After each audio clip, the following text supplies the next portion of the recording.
வணக்கம்.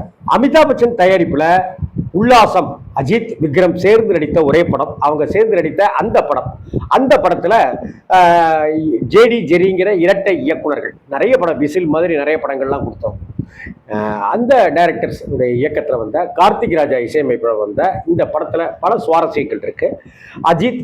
அஜித் பேரு குரு, விக்ரம் பேர் தேவ், ரகுவர் பேர் ஜேகே, கூட இருக்கிறவரெல்லாம் ஒருத்தர் வந்து கும்ராவ், எஸ்பிபி சார் பேர் தங்கையா அப்படின்ட்டு, எஸ்பிபி சாருடைய மனைவியா, அதாவது அஜித்தோட அப்பாவா எஸ்பிபி, அம்மாவா ஸ்ரீவித்யா அப்படின்லாம் நினச்சிருக்கோம். இதில் இப்படி ஒரு சூழ்நிலையில் அஜித் மகேஸ்வரி லவ் போர்ஷன் அப்படின்னு இருக்கும். அஜித் மகேஸ்வரி ஊர் ஃபுல்லாக சுற்றிட்டு இருக்காங்க அப்படிங்கிறதும் எஸ்பிபி பார்த்துருப்பாரு. ஆனால் ஆஸ்பத்திரியில் சிகிச்சையில் இருக்கிற எஸ்பிபி அங்கே இருக்கிற விக்ரமுடைய டைரியை படிக்க நேரம் அந்த டைரிக்குள்ளார இருக்கிற ஃபோட்டோவையும் அவர் ஆல்ரெடி பார்த்துருப்பாரு. அப்போ விக்ரம் இந்த பொண்ணை உருகி உருகி காதலிக்கிறான், ஆனால் அஜித் இந்த பொண்ணு கூட சுற்றிட்டு இருக்கிறான். அப்போ என்ன செய்யறது? தன்னுடைய சொந்த பையன் அவனுக்கு ஆதரவாக இருக்கிறதா, இல்லை தான் பையனை போல நம்ம நினச்சி வளர்ந்துட்டு இருக்கோமே அவனுக்கு ஆதரவாக இருக்கிறதா என்ன அப்படிங்கிற ஒரு யோசனையில் இருக்கும்போது நேராக அஜித்தை போய் எஸ்பிபி பார்ப்பேன். சிகிச்சையெல்லாம் முடிஞ்சு நல்லபடியாக ஆனாலும் போய் பார்ப்பேன். எல்லாரும் உடனே சிகரெட்டெல்லாம் கீழே போட்டுட்டு எல்லாரும் போவாங்க. அஜித்தும் கீழே சிகரெட்டை போடுவார். உன்கிட்ட கொஞ்சம் பேசணும்ப்பா. சொல்லுங்கப்பா. லவ் பண்ணுறியாடா நீ? ஒரு பொண்ணை லவ் பண்ணுறியா? அப்பா நானே உங்கள்கிட்ட சொல்லலான் இருக்கேன். உனக்கெல்லாம் எதுக்குடா லவ்? அடித்தடியில் இருக்கிறவனுக்கு லவ் எதுக்கு? கத்தியை தூக்கிட்டு இருக்கிறவனுக்கு காதல் எதுக்குடா? துப்பாக்கியோடு தெரிகிற அந்த பொண்ணு வாழ்க்கையை நாசம் பண்ணிடாதடா. நீ எங்களை தான் நிம்மதியாக இருக்க விடலை, அந்த பொண்ணையாவது நிம்மதியாக இருக்கும். ஆமாம், அந்த பொண்ணுக்கு ஏற்றவன் வந்து தேவ்தான்டா. தேவ் அந்த பொண்ணை உருகி உருகி காதலிக்கிறான். ஒன்றை மாதிரி அவன் சண்டை சச்சரவுக்கு போகிறவன் கிடையாது. சாந்தமாக இருக்கிறவன், பாட்டு மேலே ரசிக்கிறவன், கவிதை எழுதுறவன், கலையும் பண்பாடுமா இருக்கிறவன்.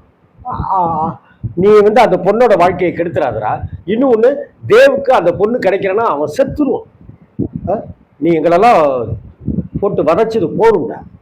நீ அந்த பொண்ணையும் காதலிக்கிற பேர் வழியில் நாசமாக்கிற அப்படின்னு சொல்ல, தன்னுடைய சகோதரனை போல இருக்கிற, தன்னுடைய நண்பனை போல இருக்கிற விக்ரம் காதலிக்கிறானா? ஐயோ, அப்படின்னா இந்த காதலிருந்து நம்ம விலகிடணும் அப்படின்னு சொல்லிட்டு மகேஸ்வரியை அஜித்தும் புறக்கணிக்க ஆரம்பிச்சிருவார். அப்படி அஜித்தை புறக்கணிச்சுட்டு அப்படி இருக்கிற சமயத்தில் இங்கே வந்து மகேஸ்வரி ஆல்ரெடி ரகுவரன்ட்ட வந்து இது மாதிரி எனக்கு ஜேகே உங்கள்கிட்டேருந்து எனக்கு இவரை கொடுங்க அப்படின்னு ஃபோனில் பேசியிருப்பாங்க. குருவை எனக்கு கொடுங்க, என் லவ்வரை என்கிட்ட கொடுத்துருங்க, நான் பிரிச்சுட்டேன், நான் இனிமேல் உன்கிட்ட அவன் கிடைக்க மாட்டான் அப்படின்னு சொல்லிட்டு இருக்கும்போது தான் அங்கே டைமண்டெல்லாம் கடத்தி வந்துட்டு அஜித் ரத்த காயத்தோடு வந்து பார்த்தோம்னா அதிர்ச்சி ஆயிடுவாங்க மகேஸ்வரி. இப்படிப்பட்ட ஒரு சூழ்நிலையில் எஸ்பிபி வந்து ஒரு பக்கம் சத்தம் போட்டுட்டு போக, மகேஸ்வரி வந்து நேரடியாகவே வந்து பேசிட்டு போக, ரகுவரனுக்குள்ளார ஒரு சின்னதான மாற்றங்கள் வர ஆரம்பிச்சு. தன்னுடைய பையனை அவன் எப்படி சீரும் சிறப்புமா எஸ்பிபி வளர்க்குறாரு. ஆனால் நம்ம வந்து இவனை குரு அஜித்தை நம்ம இப்படிலாம் பண்ணிட்டோமே, ரவுடிசத்துக்கு கொண்டு வந்துட்டோமே அப்படின்னு தன்னுடைய கூட்டத்தில் இருக்கிறவங்களுக்கெல்லாம் பணத்தங்கத்தெல்லாம் கொடுத்து பொட்டிக்கடை வைங்க, அதை வைங்க, இதை வைங்க, பால் வியாபாரம் பண்ணுங்க, பொழைச்சிக்கங்கடா போகடா அப்படின்னு சொல்லி யாருக்கும் பணத்தை கொடுத்து செட்டில் பண்ணுவாங்க. இந்த சமயத்தில் ரகுவரன் மட்டும் பெருமையாக இருப்பார். இதையெல்லாம் தெரிஞ்சுக்கிட்டு அஜித்து ரகுவரனுக்கு ஆப்போனண்ட்டாக இருக்கிற அந்த குரூப்பில் போய் சேர்ந்து. இப்போ உங்களுக்கு அமர்கலம் படம் ஞாபகத்துக்கு. அமர்கலம் படத்தில் அப்படி இருந்துட்டு டக்குன்னு ஒரு ஆப்போனண்ட் குரூப்பில் பொன்னம்பலத்திட்ட போய் சேருவார். ஏன்னா யோசிக்கிறதுக்கே நேரம் இல்லாமல் எனக்கு வேலை நிறையா கொடு அப்படின்னு சொல்லிட்டு கேட்பார் இல்லையா அமர்கலம் படத்தில். ஸோ அதற்கும் 3 வருஷத்துக்கு முன்னாடியே இப்படி ஒரு படத்தில் இப்படி ஒரு கேரக்டரை டக்குன்னு ரவுடிசம் பண்ணிட்டு இருக்கிற ஜேகே திருந்த மகேஸ்வரியும் விக்ரமும் சேரணுங்கிறதுக்காக திரும்ப ரவுடிசத்துக்கு அந்த கொள்ள கூட்டத்துக்கு அப்படி போயிடுறது, அடிதடியாக போயிடுறதுன்ட்டு இங்கே போய் முடிவெடுத்து ஆப்போனன்ட் குரூப்பில் போய் சேர்ந்துருவார். இப்போ திரும்ப மகேஸ்வரி வந்து இது மாதிரி இருக்கா அப்படின்னு சொல்ல, அப்போ இவர் வந்து நேராக காலேஜுக்கு வந்து பையன் பாடுற பாட்டை கேட்க அங்கே விக்ரம் பாடுற பாட்டை பார்த்துட்டு ரொம்ப நெகிழ்ந்து போயிடுவார். அப்போ விக்ரமை பார்த்து பேசுவார். நீ நல்லா பாடுவேன்னு சொல்லுவாங்கடா, நான் இப்போ தான் பார்க்குறேன், நான் நேரமே இல்லாமல் அமைஞ்சிருச்சு, ரொம்ப நல்லா பாடுறேன், உன்னைய அந்த பிடிசி நல்லா வளர்த்துருக்கு, பிடிசி டிரைவர் நல்லா வளர்த்துருக்கு, நான் தான் அப்படி செய்யாமல் விட்டேன், உன்னையும் சரியாக வளர்க்கலை, அவங்க பையனையும் நான் சரியாக வளர்க்கலை, ஆனால் அந்த பையனும் மேகாவும் குருவும் மேகாவும் லவ் பண்ணுறாங்கடா, அந்த பொண்ணு என்கிட்ட வந்து குருவை என்கிட்ட கொடுத்துருங்கன்னு சொல்லு. யாருப்பா அது அப்படின்னாக்கா, அதோ அந்த பொண்ணு அப்படின்னு மகேஸ்வரியை ரகுவரன் கட்டு. ஆல்ரெடி எஸ்பிபி அங்கே வந்து மகேஸ்வரியை விக்ரம் லவ் பண்ணுறாரு அப்படிங்கிற விஷயத்த அஜித்தில் சொல்லிடுறாரா. அதே போல் இங்கே விக்ரம் கிட்ட வந்து இங்கே அஜித்தோடைய காதலுக்காக விக்ரமுடைய அப்பா வந்து சொல்லுவார், அதாவது ரகுவரன் வந்து சொல்லுவார். விக்ரமுக்காக எஸ்பிபி வந்து அஜித்திட சொல்லுவார். அதே போல் அஜித்துக்காக விக்ரம் கிட்ட வந்து ரகுவரன் சொல்லுவார் அப்படின்னு ஒரு காட்சி சிங்கரைசேஷன் ரொம்ப பிரமாதம் பண்ணியிருப்பாங்க. அதற்கப்புறமா அவங்க ஒரு கடத்தலுக்கு அஜித்தை பயன்படுத்த, நான் இங்கேயே இல்லை, நான் வெளிநாட்டுக்கு போகிறேன் அப்படின்னு சொல்லி மகேஸ்வரி சொல்லி ஏர்போர்ட்டுக்கு வர, அங்கே அஜித்து ஒரு கொள்ளை திட்டத்துக்காக அங்கே ஏர்போர்ட்டுக்கு வர, இந்த விஷயமெல்லாம் தெரிஞ்சு விக்ரம் வந்து அங்கே வர, இந்த விஷயம் தெரிஞ்ச ரகுவரனும் அந்த இடத்துக்கு தேடி ஃபாலோ பண்ணிகிட்டே வர, ஆக ஏர்போர்ட்டில் எல்லாருமே சந்திக்கிற ஒரு சூழ்நிலை ஏற்படும். அப்போ விக்ரம், அஜித்து, ரகுவரன் 3 பேரும் ஒரு கோர்ட்டில் இருப்பாங்க. பையில் என்ன இருக்குன்னு தெரியுமா? ஏன் இந்த தொழிலுக்கு நான் உன்னை பயன்படுத்துகிறேன்னாடா, இந்த தொழிலை அவன் எங்கேயாவது செஞ்சுருக்கோமா, பாடுறா போதைப் பொருள்றாரு அப்படின்னு சொல்ல, பார்த்த உடனே போதைப் பொருள் அப்படின்னு தெரிஞ்சிடும்.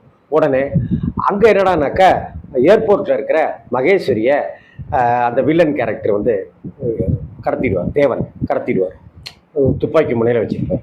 இங்கே என்னடானாக்கா அஜித், ரகுவரன், விக்ரம் 3 பேரும் ஒன்றா சேர்ந்து இவங்களெல்லாம் ஃபைட் பண்ணி அந்த போதைப் பொருளை கஸ்டம்ஸ் கிட்ட ஒப்படைக்கிறேன் அப்படின்னு சொல்லுவார். ஏன்னா ரவுடியாக இருந்தவர் திருந்திட்டார் இல்லையா, அப்போ போலீஸில் எதையாவது ஒப்படைச்சாதானே நல்லவன்னு நம்ம நம்புவோம் அப்படிங்கிற ஒரு முடிவுக்கு அவர் வருவார். இப்படி ஒரு ஃபைட் நடக்க, அதற்கு பிறகு இவங்க எல்லாரும் சேர்ந்து மகேஸ்வரியை எப்படி காப்பாற்றினாங்க, என்ன நடந்துச்சு, அஜித்தும் மகேஸ்வரியும் சேர்ந்தாங்க அப்படிங்கிறத காமிச்சு படத்தை சும போட்டிருப்பாங்க. இந்த படத்தினுடைய மைனஸ் பாயிண்ட்டாக அந்த படத்தினுடைய கிளைமாக்ஸ் இன்னும் கொஞ்சம் வெயிட்டேஜாக இருந்திருக்கலாமோ அப்படின்னு எனக்கு தோணுச்சு. எல்லா பாட்டுமே சில்லா சில்லான்னு ஒரு பாட்டாக இருக்கட்டும், வீசும் காற்றுக்கு பூவை தெரியாதா அந்த பாட்டாக இருக்கட்டும், அதே போல் இளையராஜா பாடுகிற ஒரு பாட்டை யாரோ யாரோ அப்படிங்கிற பாட்டாக இருக்கட்டும்னு படத்தில் இருக்கிற உல்லாசம் உல்லாசம் அப்படிங்கிற பாட்டாக இருக்கட்டும், எல்லாமே ஹிட்டு. இன்னொரு இந்த படத்தில் ஒரு சுவாரஸ்யம் என்னன்னாக்கா, கார்த்திக் ராஜா அவர்களுடைய இசையில் காதலா காதலாங்கிற படத்தில் கமல் சார் நடித்தாருங்கிறதும், நிறைய பாட்டு அதில் கமல் சாரே சொந்த குரலில் பாடியிருக்காருங்கிறதும் நமக்கு தெரியும்.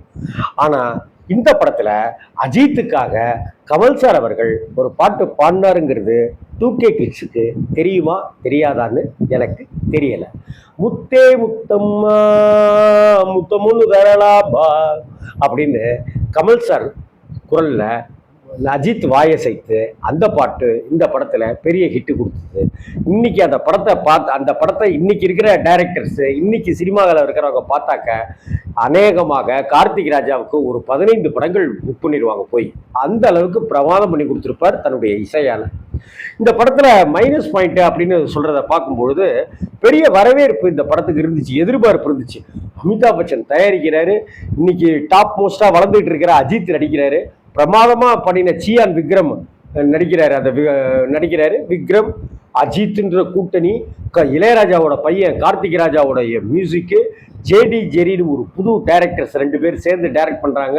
அமிதாப் பச்சன் தயாரிக்கிற ஒரு கம்பெனியாக இருக்குது. ஸ்ரீதேவியோட சித்தி பொண்ணு தங்கச்சி ஸ்தானத்தில் இருக்கிற மகேஸ்வரின்ற ஒரு பொண்ணு நடிக்குது. அப்படி ரகுவரன் நடிக்கிறாரு. அப்படி இப்படின்னு படத்துக்கு வெயிட்டேஜ் எல்லாமே ஏறின அளவுக்கு இந்த படம் இருந்துச்சா அப்படின்னாக்க இல்லை அப்படிங்கிறதாயிடுச்சு. அதற்கு காரணம் என்னன்னாக்கா, ஒரு ஸ்கிரிப்டில் வந்து ஒரு சீன் அஜித்துக்கு, அடுத்த சீன் விக்ரம்க்கு, அதுக்கு அடுத்த சீன் அஜித்துக்கு, அதுக்கு அடுத்த சீன் விக்ரம்க்கு அப்படின்னு இருந்தது கூட ஒரு காரணமோ என்னமோ அப்படின்னு தோணுச்சு. இந்த டிஸ்கஷன் சமயத்தில் தேனாம்பேட்டையில் டிஎம்எஸ்க்கு எய்த்தாப்புல இன்னைக்கு கிரீன் யார்டுன்னு இருக்கா என்ன ஹோட்டல், அது வந்து முன்னாடி ஸ்ரீலங்கான்னு இருந்தது. அங்கே தான் டிஸ்கஷன் நடந்துட்டு இருந்தது. அந்த டிஸ்கஷனில் ஜேடி ஜெரி சார்கிட்டையும், அப்போ அந்த படத்தில் கொஞ்ச நாள் வந்து எஜே சூர்யா சாரும் ஒர்க் பண்ணியிருக்காரு. நடராஜன் ஒரு நண்பன், இப்போ அந்த நண்பன் என்ன ஆனான்னு தெரில, இந்த படத்தில் அசோசியேட் டைரக்டராக ஒர்க் பண்ணால் எனக்கு நல்ல நண்பனாக மாறணும், மதுரைக்காரன் அந்த பையன்.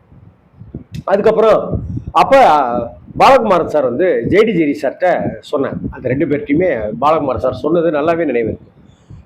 அஜித் ரொம்ப ஹேண்ட்ஸமாக இருக்கான், விக்ரம் ரொம்ப ஹேண்ட்ஸமா இருக்கணும். அப்ப 2 பேரும் ஒரு பொண்ணை லவ் பண்றாங்கனாக்கா அவ எவ்வளவு பெரிய பேரழகியா இருக்கணும். அப்படி ஒரு பேரழகியான ஒரு நடிகை இருந்தாதான் இந்த கதை வந்து வெயிட்டா மாறும்.